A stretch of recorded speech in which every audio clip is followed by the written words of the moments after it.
Come in. Ah, it's you. No need to knock, you know that. Only you can waltz in freely, whenever you like. Ah, dinner's ready. Lovely. Actually, on second thoughts, would you mind bringing it up here? My parents are away, and I don't like eating in a room full of strangers. Earls and counts and what-not. Our king finds my antisocial behaviours quite embarrassing, does he not? And for me, his son, to not fully grasp basic concepts like tax and law at my age, it does bore me. Well, perhaps I should go and eat with them like a normal prince, or else my father will give me a hard time when he hears of it. Actually, no. Tell them I am unwell. And please bring dinner here. I only want to dine in your company. Thank you very much.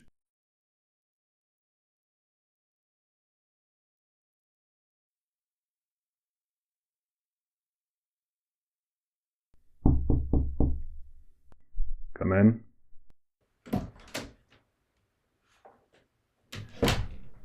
Come now.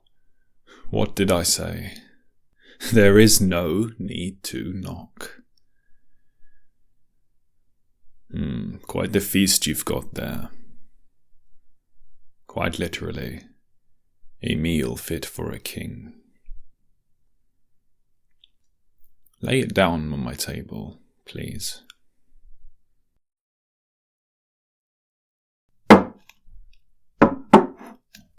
Tell me, when is the last time you had such a meal? Don't think about it too deeply. The answer is never. Unfortunately, my father insists on keeping the classes separate. That is, nobles shall reap the rewards of other people's labour, while the working class, such as yourself, can only ever dream of the luxuries I lavish on a daily basis. Now, don't get me wrong, it's not like being king is easy. But let me put it to you this way. The only thing I ever had to do was be born, and that is my ticket to a life of luxury. And all this is possible, thanks to those like you, who make our lives so pleasant. So tell me, this dish you brought here, what goes through your head when you see it, when you smell it?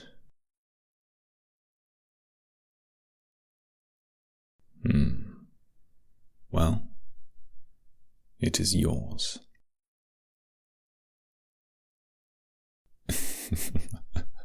I can assure you this was not a jest. Do I look like I'm taunting you? No. Please, eat up. This will be your only opportunity to have such a meal, since my parents would never allow it. But tonight, they are not here, and no one will ever know. I mean it. I am not hungry anyway. In fact, I am very nervous. As always. I fear for the safety of my parents. Outside this palace, our title is like targets on our backs. Many people want us dead. In fact, rumors have it that spies have infiltrated the ranks inside this palace. Inside my home. Hence, I always sleep with one eye open. I always worry. There I go, rambling on. The only person, and I do mean only person, I trust besides my parents is you. I would already be dead if you wanted it. I trust you with my life. Now, please, eat up. The meals are far more enjoyable while they are warm. I imagine you don't quite understand that, since your meals are always cold, I gather. Excellent. I, for one, feel that good service should be rewarded, not merely expected.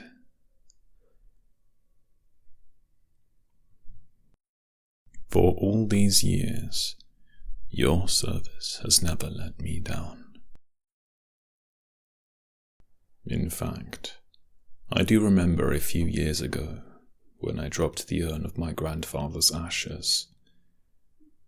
My father was about to give me the beating of a lifetime. But a few hours later, when I came out of my hiding, I had learned that you took the blame for it. 2 weeks you were bruised for, but you insisted I kept quiet because the punishment had already been dealt. And since, I've been thinking of ways I could repay you, and as such, I never did. No, don't tell me you are grateful for everything we do for you.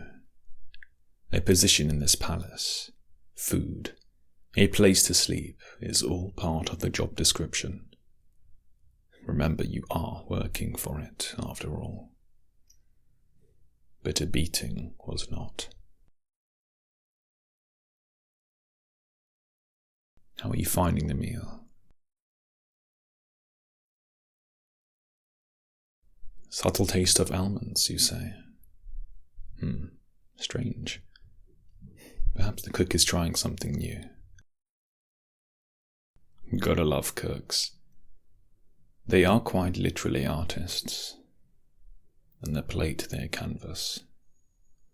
While the food is impressive, I must say, having only the best to dine on a daily basis makes one rather immune to it, in a sense. Hence, it makes me happy watching you enjoy the kinds of food you would otherwise never get to experience. And it's good to know that the cook's efforts are fully appreciated. Are you okay?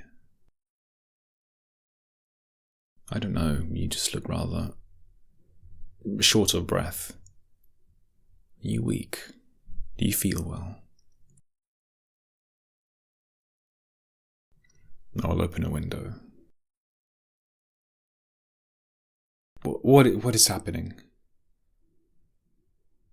Just come, lay on my bed. Help!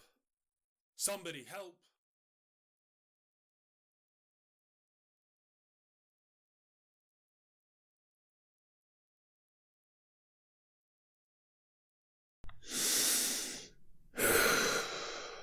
At last, you are with us.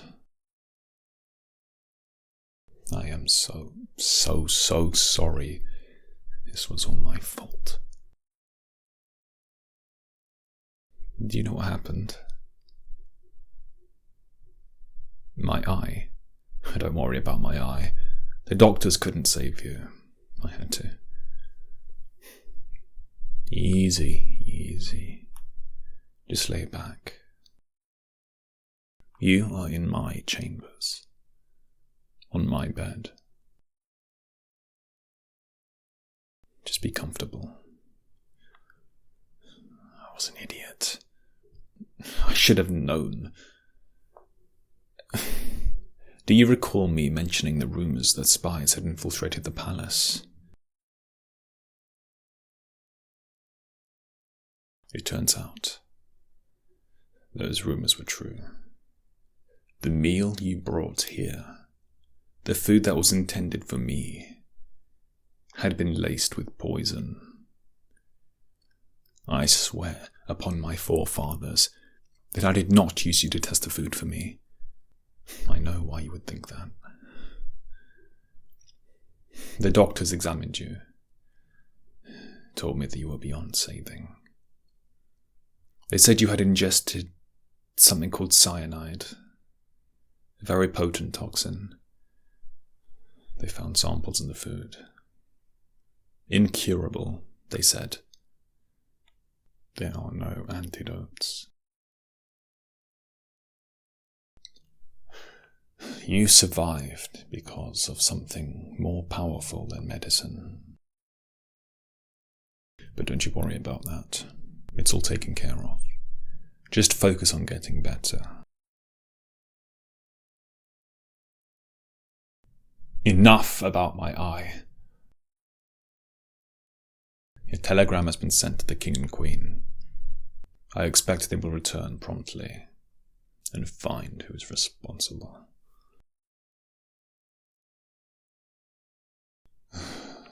Very well, I will tell you. But you must take this to your grave. What I did was a crime punishable by death, even for me. Medicine could not save you. But I knew of something with the power that could. What do you know about dark magic? It is just that. As you know, the practice of magic of any sort is forbidden, as any power greater than the king himself would throw chaos into the order we fought for. But dark magic, it's worse.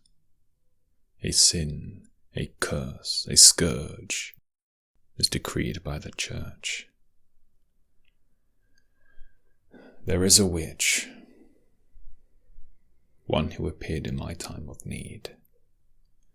As is said in legends, the cursed have a tendency to do that, appear when the moment is right, at a time of suffering, and offer their service at a price.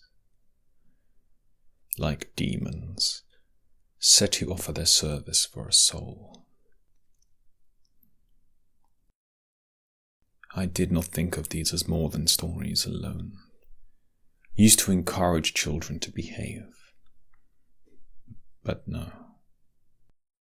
Sure enough, an unkempt witch adorned in black rags appeared before my very eyes, offering your life in exchange for an eye. And without thinking twice, I said yes. And then she disappeared. I was furious. For a whole hour I was waiting, with just one eye. You were still at death's door. I thought I was played for a fool. But no, here you are. You must tell me. How do you feel? Oh, about the eye. That is not what I meant. Do you feel better? Good. You must forget about the eye. I will think of a lie to tell my parents when the time comes. But my father would not let me live if he knew I not only used dark magic, but saved what he would say a lowly life at my own expense. So here is what will happen. I will tell my father I was unwell, so I demanded to stay in my room.